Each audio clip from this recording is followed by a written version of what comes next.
I was just firing as I went into the room. I just started firing. In what direction? In front of me. What was in front of you? My parents. There's no one on the West Coast who hasn't heard of Erik and Lyle Menendez, who were charged with the murder of their parents in the early 90s and have spent the past 31 years in prison. But now, a new generation of TikTok users are discovering their case and becoming big fans of the brothers. In this video, we'll be looking at the Menendez brothers, their crime, and why they are relevant again, so stay tuned. The Menendez family seemed to be a perfect model of the American dream, at least by 1980 standards. Jose was born in Cuba, immigrated to the United States after the Cuban Revolution of the 1950s, living in the attic of a cousin's home until he earned a college scholarship for swimming. He wooed and married Kitty, a beauty pageant queen, and then rose from washing dishes to becoming a successful young entertainment executive. Jose spent the early 80s as the head of RCA Records and had a hand in the signing of bands such as Duran Duran and the Eurythmics. The house in which Jose and Kitty were killed was located on one of the most exclusive blocks in Beverly Hills and was at different times occupied by Michael Jackson and Elton John. The Menendezes were on their way to the very top, as Jose had moved to Los Angeles with the family just a few years before the murders, so that he could take a job in the movie business. The brothers weren't behind either.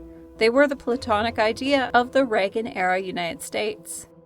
Lyle was a star tennis player who attended Princeton and seemed destined for a career in business like the father he openly worshipped.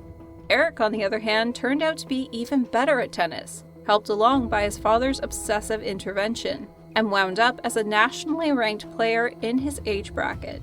However, like with most of our cases, the Menendez brothers were just ideal citizens on the surface. From inside, the kids were rotten to the core, and it was all going to be public soon.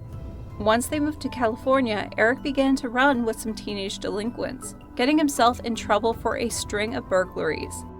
Lyle enrolled in Princeton University, but was suspended for a year for plagiarism. But these were nothing compared to what came next.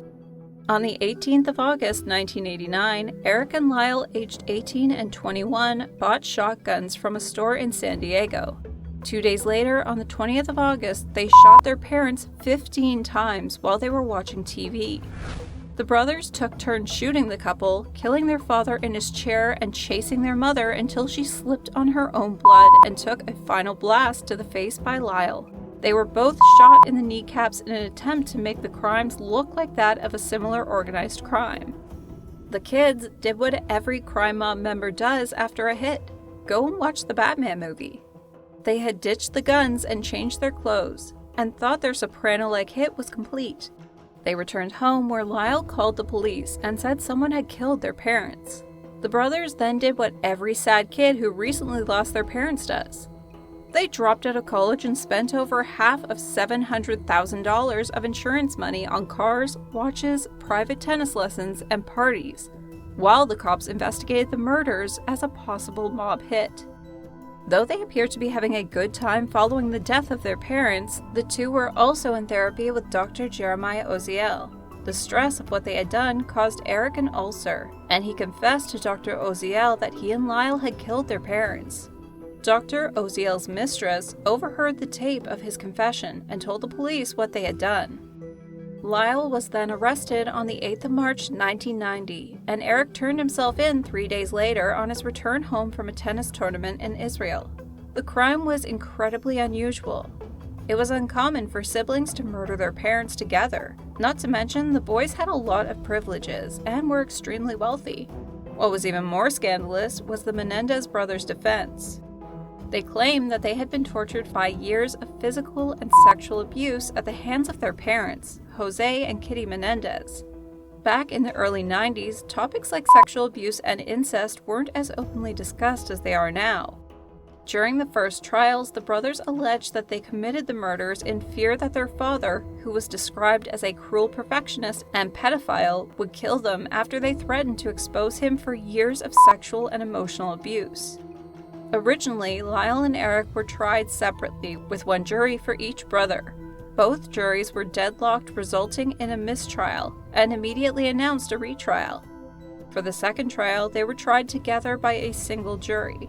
However, Judge Stanley Weisberg did not allow cameras into the courtroom for the new trial, which led to much less attention in the national press.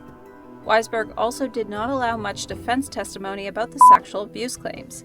Unlike jurors in the previous trials, the jury rejected the defense's theory that the brothers killed their parents out of fear instead of believing they committed the murders to inherit their father's wealth. Both brothers were eventually convicted on 2 counts of first-degree murder and a conspiracy to commit murder and sentenced to life in prison without the possibility of parole. The brothers' massively covered trial was a pop culture milestone, one of the first to be televised gavel to gavel on court TV. Millions tuned in. Leslie Abramson, Erik's Tiger Mom attorney, claimed in opening statements that Jose Menendez had been sexually assaulting his sons for years until they finally reached their breaking point, and then gunned down their long-suffering mother to put her out of her misery. In 1989, when sexual abuse defenses were still rare, the brothers' tearful testimony was dismissed as a desperate legal tactic by a pair of greedy conmen.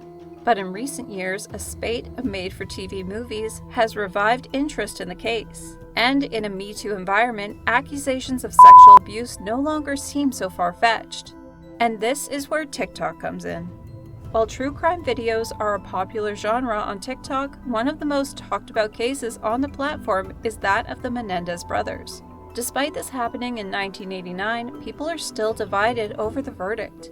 And it became a hot topic on the app in 2021. Seems like in a post-Me Too world, Americans have more empathy for abuse victims, especially ones who kill their parents and spend $700,000 partying right after that.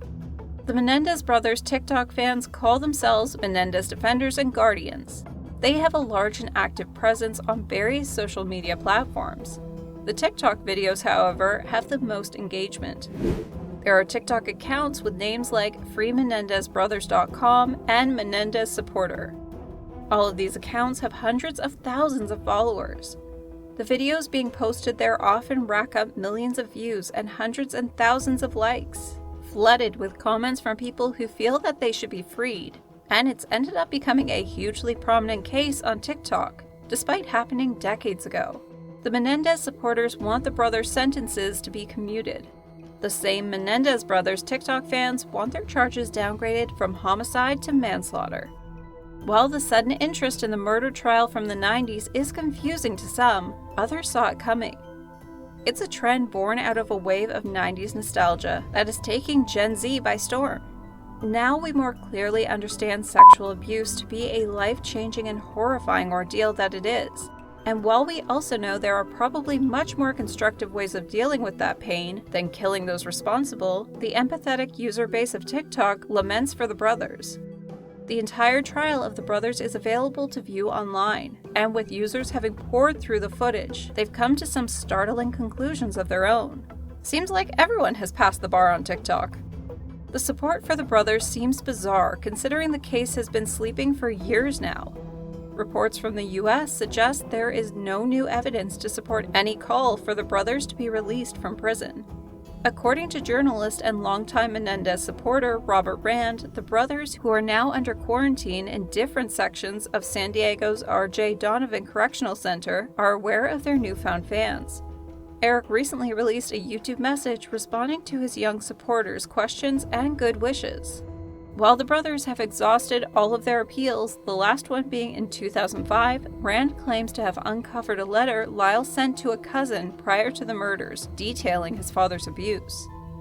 New evidence like that may motivate the brothers to file a writ of habeas corpus, which would allow a final chance to request their freedom. Overturning the case would be a long shot. Still, having an army of implacable 20-year-olds take up your cause never hurts. I would never diminish the ability of a movement to gain legal traction, says celebrity criminal defender Mark Garagos. I could see a statute being passed which retroactively allows someone to re-raise the issue, like the 2001 statute creating a habeas corpus claim for women convicted of murdering abusive partners. Their freedom may be unlikely, but at the very least, the tale of the decades-old case getting new attention on social media is an interesting one. What other historical crimes will Gen Z internet detectives demand to get a second look in the future? O.J. Simpson? We never know what they're up to. Do you think the Menendez brothers will ever get another chance at a normal life? Let us know in the comments. Also, make sure to subscribe to this channel for your regular dose of whodunits. And don't forget to leave a like. Until then, stay safe, stay warm, and don't get any crazy ideas.